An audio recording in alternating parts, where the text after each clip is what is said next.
Alors, on va commencer avec une petite réflexion sur euh, Rosh Hashanah et, euh, et le fait que Rosh Hashanah est quelque chose qui est une fête qui est très cachée, pas cachée difficile, mais cachée Besséter.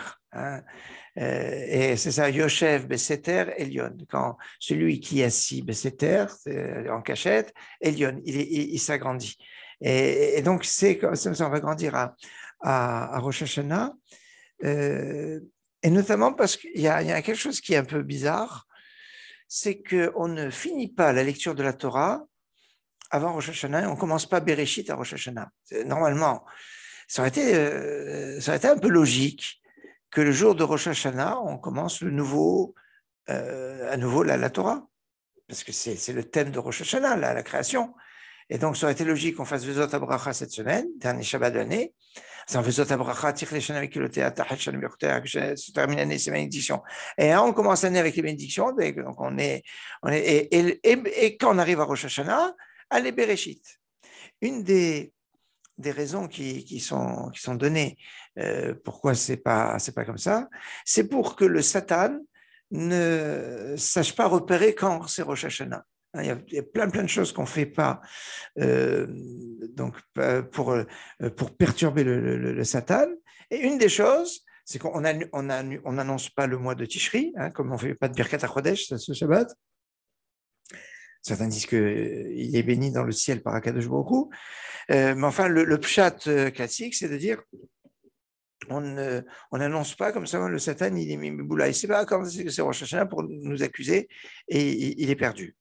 Donc il y a cet aspect de cacher, mais il y a aussi un aspect où finalement, donc on ne finit pas la lecture de la Torah à ce moment-là, parce que ce serait aussi un bon repère pour le Satan de dire ah, il finit sa lecture de la Torah, ça veut dire que maintenant ça va commencer un nouveau truc, une nouvelle année, une nouvelle lecture de la Torah.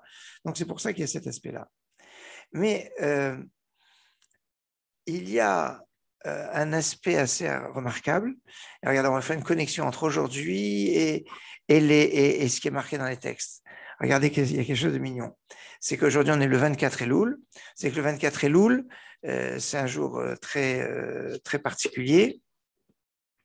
C'est en fait, se termine le 24 Elul les 7 jours de Shvirat HaKelim. Bon, c'est un truc assez kabbalistique. On sait qu'avant qu'il y ait notre monde, eh bien, avant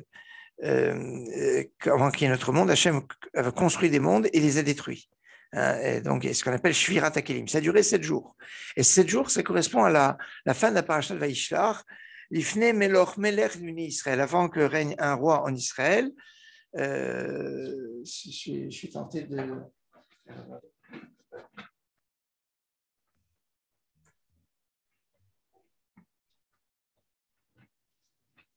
Je suis tenté de vous le faire partager. Attendez, c'est bien. Regardez, on va. Voilà, c'est ça. Alors, allez, on va.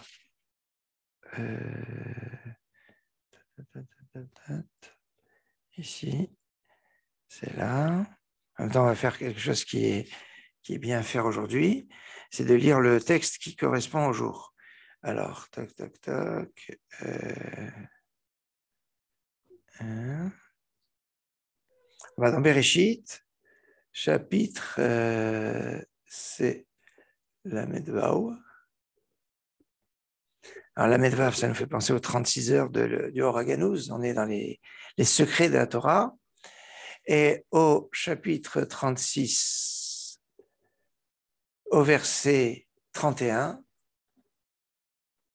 on est chapitre 36, la Medvav, et on est verset 31. 31, 36, Aleph Lamed El, Vav Lamed Loul. Elul, ça fait. Hein, on peut retrouver Elul, c'est la référence de Ve'ele Amelachim, Asher Malchou Beretz Edom, Lifne Meloch Melech Israël. Voici les rois qui ont régné sur Edom avant que règne Lifne Meloch Melech. Hein, bon. Avant qu'il y ait un roi en Israël. Et ici, eh bien, on va parler de ces trois qui ont régné avant. Il y avait Imlor Bedom Bela Ben Beor. En fait, Bela, c'est pas Ben Bela, c'est Bela, c'est Bilham Ben Beor. Enfin, et alors Bela, et Vayamot Bela est mort, Vayimlor Tartav Yovav Ben Zerach Mibotzra. Là, il y a de quoi faire. En tout cas, il va voir comme ça pendant 7 jours les 7 rois qui vont se suivre. Et le dernier, il va voir וימות שאול וימלוך תחתיו בעל חנן בן אחבור, וימות בעל חנן בן אחבור וימלוך תחתיו הדר. Voilà, c'est le huitième, pardon. Le huitième, c'est Hadar. Tiens, Hadar. C'est le huitième roi? Attendez, est-ce que c'est le huitième roi? Il me semble bien. Bela, c'est le premier. Yovav, c'est le deuxième. Husham, c'est le troisième. Vayamot Husham, Vayimlok Tartav, Hadad, c'est quatrième. Hadad, c'est 4-4. Hein. Il était tout terrain. Ben Medad, Vayimot Hadad, Vayimlok Samla, Mimasreka, cinquième. Vayimot Samla, Vayimot Shaoul, sixième. Vayimot Shaoul, Ben Achbor, septième. Voilà, c'est les fameux 7 rois. Et après les 7 rois, Vayimlok Hadar, Veshem Yiropaou, Veshem Ishto. Metavel, c'est le seul dont on nous donne que sa femme s'appelle Metavel, Bat Matred, Bat Mezaav. Metavel, c'est ce qui métave, qui arrange bien. Qu'est-ce qui on émétive en général? C'est les nérotes de la menorah. Tiens, la menorah, ça nous fait penser à la fête où il y a eu la menorah qu'il y a avec le Hadar. Le Hadar, c'est à la fois la fête de Hanouka. Tiens, c'est un Hanouka. Il y a Hanouka ici et il y a Sukkot, puisque à Sukkot, on périt Etz Hadar, on parle du beau fruit, et la notion du Hidour, c'est le cachet spécifique de la fête de Hanouka, où on fait les choses avec Hidour. Tiens. Il y a quelque chose qui est pas anodin là-dessus. Alors là, regardez, on est le 24 Elul aujourd'hui, hein, Elul, vous avez Elul avec les références du Veliam Lachim, hein, c'est Aleph Lamed, le 31, ça fait Aleph Lamed El, Elul, on est le 24, et donc c'est la fin de ces Lifnei Melech Meler Israël. Et là, on est dans la perspective de Rosh Hashanah, et dans cette perspective de Rosh Hashanah, on a quelque chose qui nous amène jusqu'à Hanouka. Alors regardez comme c'est pas mal quand même, parce que si je vais aller là. Je vais aller maintenant dans le livre de Bamidbar, au chapitre 33. Au chapitre 33, c'est les Masaot des Béné Israël. Et au chapitre 33, je vais au verset 29. Voilà. Vaïsou Mitka, Vayahanu Bechashmona. Tiens, on le connaît celui-là. Vaïsou Mitka, ils sont partis de Mitka et ils se sont établis à Hashmona. Mitka, c'est, je ne sais pas trop quoi, mais Mitka, ça fait Matok. Tiens, Matok, ça nous fait penser à Rosh Hashanah. Ils sont partis de Rosh Hashanah, Vayahanu, Vachashmona, ils ont campé à Hashmona. Hashmona, c'est une place Hashmonaïm. Hashmonaïm, c'est Hanouka. Tiens, il y a un lien qui va nous lier de Rosh Hashanah jusqu'à Hanouka. Alors ça, on le sait parce que c'est un truc très connu. Hashmona, je ne vais pas vous faire le compte depuis le début, ça va nous prendre trop de temps, mais Hashmona, on sait que c'est la 25e étape. 25e étape de Béné Israël dans le désert. Cette 25e étape, elle est après Mitka, après la 24e. Donc Mitka, c'est 24e. On est 24 Elul aujourd'hui, qui nous amènera à Rosh Hashanah, qui est le jour où seront adoucies toutes les choses. Et là, on a une connexion intéressante de Mitka à Hashmona, de Rosh Hashanah donc à Hanouka. Mais maintenant, cette connexion, on a dit en fait, c'est parce qu'on aurait dû avoir la fin de la Torah, le début de la Torah à Rosh Hashanah, mais seulement on l'a caché. C'est pour ça que ça a été repoussé à Sukkot, à la fin de Sukkot. Sukkot qui est la référence, comment Hanouka est né c'est en se basant sur la fête de Sukkot. J'espère que ce n'est pas trop compliqué ce que je vous raconte. Et donc, on est ici, donc dans cette période assez extraordinaire qui nous mène de Elul. On est au mois d'Elul, hein, la référence qu'on a vue tout à l'heure, l'Ifnei Melech Melech Israël, c'était donné Elul, et qui nous amène jusqu'à Hanouka. Alors, regardez quelque chose d'assez extraordinaire. C'est que quand on est paracha cette semaine, un petit mot sur la paracha, c'est paracha Nitzavim. Combien il y a de psukim dans la paracha Nitzavim? C'est la paracha la plus courte de toute la Torah. Elle a 30 psukim. En général, on parle toujours Vaïchi. Vaïchi, c'est 85 psukim. Vaïchi, elle est petite. C'est 85 psukim. Et Nitzavim, pour ça que souvent Nitzavim va avec Vaïeler, sauf quand on a un Shabbat entre Kippour et Sukkot, où on lira la paracha Azinu entre Kippour et Sukkot, c'est le cas cette année. Et donc, nécessairement, entre Rosh Hashanah et Kippour, on va lire la paracha de Vaïeler. Donc, Nitzavim et Vaïeler sont séparés. Nitzavim, c'est 30 psukim, c'est les 30 jours du mois d'Elul. Vaïeler, c'est 40 psukim, ce sont les 40 jours de Slichot jusqu'à Kippour.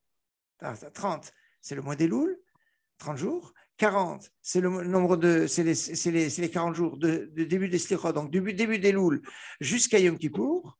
Et Hazinu, la paracha qui est juste après, Hazinu, c'est 52 psukim. Et 52, c'est le nombre de jours qu'il y a toujours de partir de Rosh Chodesh Elul jusqu'à Shmini Atzeret. Waouh! Alors, de Rosh Chodesh Elul jusqu'à Shmini Atzeret, 52 jours. 52, c'est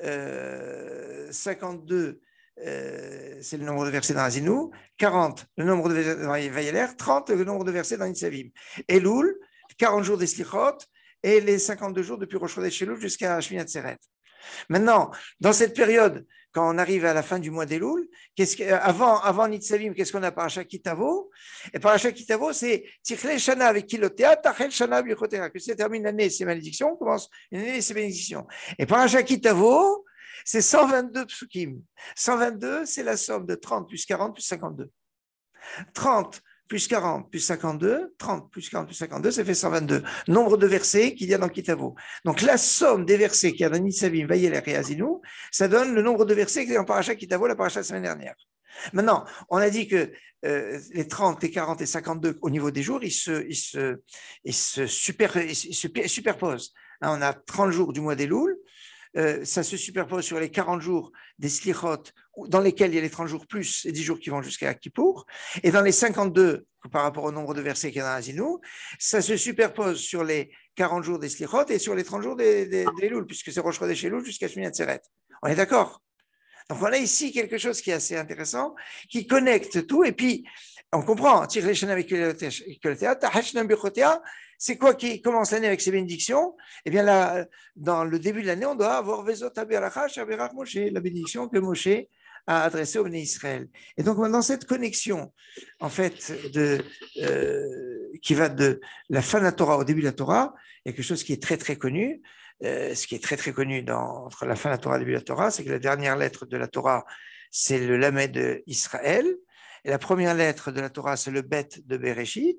Ensemble, ça fait Lev, c'est le cœur. D'accord? Et ce qui nous apprend qu'on doit toujours répéter, puisque le cœur, c'est Lamed Bet. C'est-à-dire, je finis les Nékol Israël et je recommence Bereshit. Donc, j'ai le cœur quand je fais la Chazara. Si je ne fais pas la Chazara, si je ne fais pas la révision, eh bien, il manque le cœur. Or, le cœur, c'est ce qui est fondamental pour la Teshuvah. On est à la période de la Teshuvah. Et alors, dans cette Teshuvah, on va avoir un jour qui est marquant et qui est très important, c'est jour de Kippour. Et le jour de Kippour est appelé Shabbat Shabbaton. Shabbat Shabbaton, donc ça c'est le nom de Kippour. Bon, je vous le dis. Alors Shabbat Shabbaton a une petite gématria. Shabbat Shabbaton, Shabbat ça fait 702, Shabbaton ça fait 752, 702 et 752 ça fait 1454. 1454, c'est exactement la valeur numérique de Bereshit et Israël. Le premier et le dernier mot, ou le dernier et le premier mot de la Torah. Israël 541, Bereshit 913, 913 et 541, ça fait 1454, Gematria de Shabbat Shabbaton. Donc Shabbat Shabbaton, qui est le Shabbat, et qui est Kippour. le jour de la Teshuvah par excellence. Et dans cette dimension de la Teshuvah, eh bien, qu'est-ce qu'on a? On a besoin du cœur. Le vavo yavin, le cœur, il comprend, il va comprendre le cœur pour faire Teshuvah. Et cette dimension de la Teshuvah, elle va surtout s'installer à quel moment? Elle s'installe à partir du premier Tishri où eh bien, on est Rosh Hashanah, ça commence le jugement, et la fin du jugement, c'est Hoshana Rabbah. Alors, Hoshana Rabbah, c'est quoi? C'est quand, notamment, la nuit de Hoshana Rabbah, on va, dans la première partie de la nuit, on va lire le livre de Devarim pour faire la Khatima, le Gmar Khatima Tova. Et donc, c'est jusqu'à 6 heures, dans les 6 premières heures de Hoshana Rabbah. Alors, regardez comme c'est extraordinaire.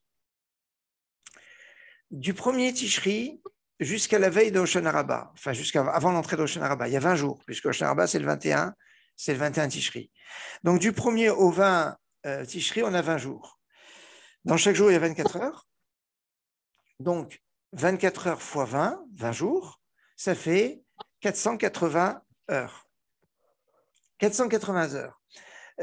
C'est donc le nombre d'heures qu'il y a du 1er jusqu'au 20 Tishri. Mais maintenant, on va rajouter à ces 480 heures les 6 heures du début de Hoshana Rabbah de la veillée. Hein, on reste réveillé pour lire le livre de Devarim, qui est d'une importance capitale. Le livre de Devarim, je crois que je vous ai fait déjà un ou deux shiurim là-dessus. Et l'importance que le Rav Yoshio Pinto donne à cette lecture du livre de Devarim, c'est toute l'année, mais encore plus évidemment quand on est au moment de la Khatima, et bien à ce moment-là, donc c'est dans les 6 premières heures de Hoshana Rabbah. Et donc on a maintenant 486 heures, donc depuis le début de Rosh Hashanah jusqu'à la 6e première heure du mois de Hoshana Rabbah. 486, eh bien, c'est la gématria de Lamed Bet, qu'on l'écrit en toutes lettres. On a dit que la École Israël, ça se finit avec un Lamed. Bet de Bereshit, ça commence avec un Bet. Mais si maintenant j'écris Lamed même Dalet, en bimilouille, entièrement, Lamed, c'est 30, même c'est 40, et Dalet, c'est 4, ça fait 74. Aed, le nombre de mitzvot qu'il y a dans la paracha, Kitetse, qui est juste avant Kitavo, donc le nombre de mitzvot qui nous amène au brachot, et c'est ça, Asher Kideshan, qui nous a sanctifié par ses commandements et qui nous a ordonné donc la Kedusha des mitzvot, 74, gématria du mot Lamed, qui est la lettre Lamed, et Bait, c'est la maison Bet Yud Tav, c'est 412. 412, c'est 4 fois 103. 103, on avait vu, c'est Mincha. C'est comme ça que Yaakov a appelé le Beth Amikdash. Donc 412 et 74, et bien 486, le nombre d'heures de Teshuvah depuis le début de Rosh Hashanah jusqu'à Hoshana Rabbah, la fin du livre de Devarim, qui est lu pendant cette période. Voilà un aspect que je voulais vous faire partager sur la connexion entre la douceur de Rosh Hashanah et la perspective de Hanouka, puisque il y a une chose que je ne vous ai pas dite encore. Si, je vous ai dit, je ne me rappelle plus. Parce que je vous ai fait la connexion. 30 jours, 30 versets de Nitzavim, et 30 versets qui correspondent aux 30 jours de Elul. 40 versets de Vayeler, 40 jours des Slichot jusqu'à Kippour. 52 nombre de versets qu'il y a dans Azinu, donc c'est 3 parachutes qui se suivent, et c'est les 52 jours qui vont de Rosh Chodesh Elul jusqu'à Shmini Atzeret. Et quand on fait l'addition, mais je crois que je ne vous ai pas dit ça, quand on fait, et c'est ça le clou, quand on fait l'addition des 30 plus 40 plus 52, ça fait 122, ça je vous ai dit, c'est le nombre de versets qu'il y a dans Kitavo, mais je ne vous ai pas dit que 122, c'est le nombre de jours qu'il y a depuis Rosh Chodesh Elul jusqu'à Zot Chanukah Tamizbeah, jusqu'à la fin de Chanukah. C'est-à-dire que là, c'est phénoménal. On a superposé les dates de Elul jusqu'à Rosh Hashanah, de Elul jusqu'à Kippour, de Elul jusqu'à Shmini Atzeret, donc les 3 temps, ça fait 30 jours, 30 versets Nitzavim, 40 jours, 40 versets de Vayeler, 52 jours, 52 versets de Azinu. Et quand on additionne tout ça, eh bien, on a la distance qui va de Rosh Chodesh et Elul jusqu'à la fin de Hanouka.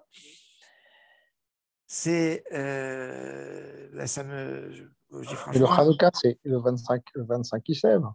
La fin de Hanouka. Le dé- Zot Hanoukat Non, Hamizbeach. ça, c'est pas là. Bon, ok, même si je rajoute 8 jours au 25 qui se lève, je suis Oui. loin de 122. Comment je suis loin de 122?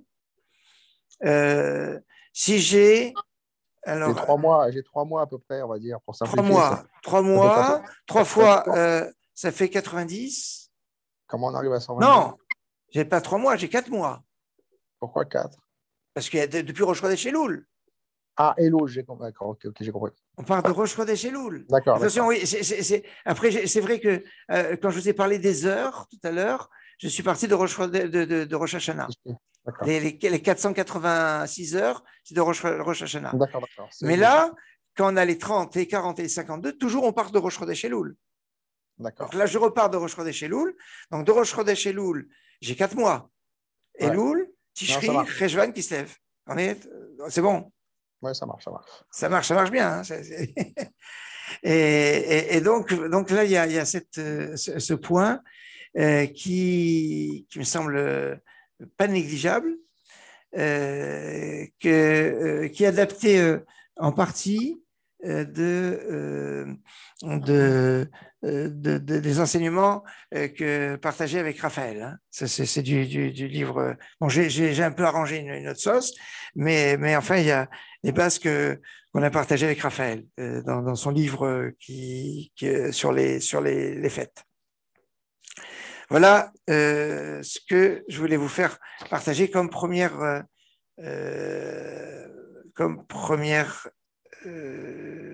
approche.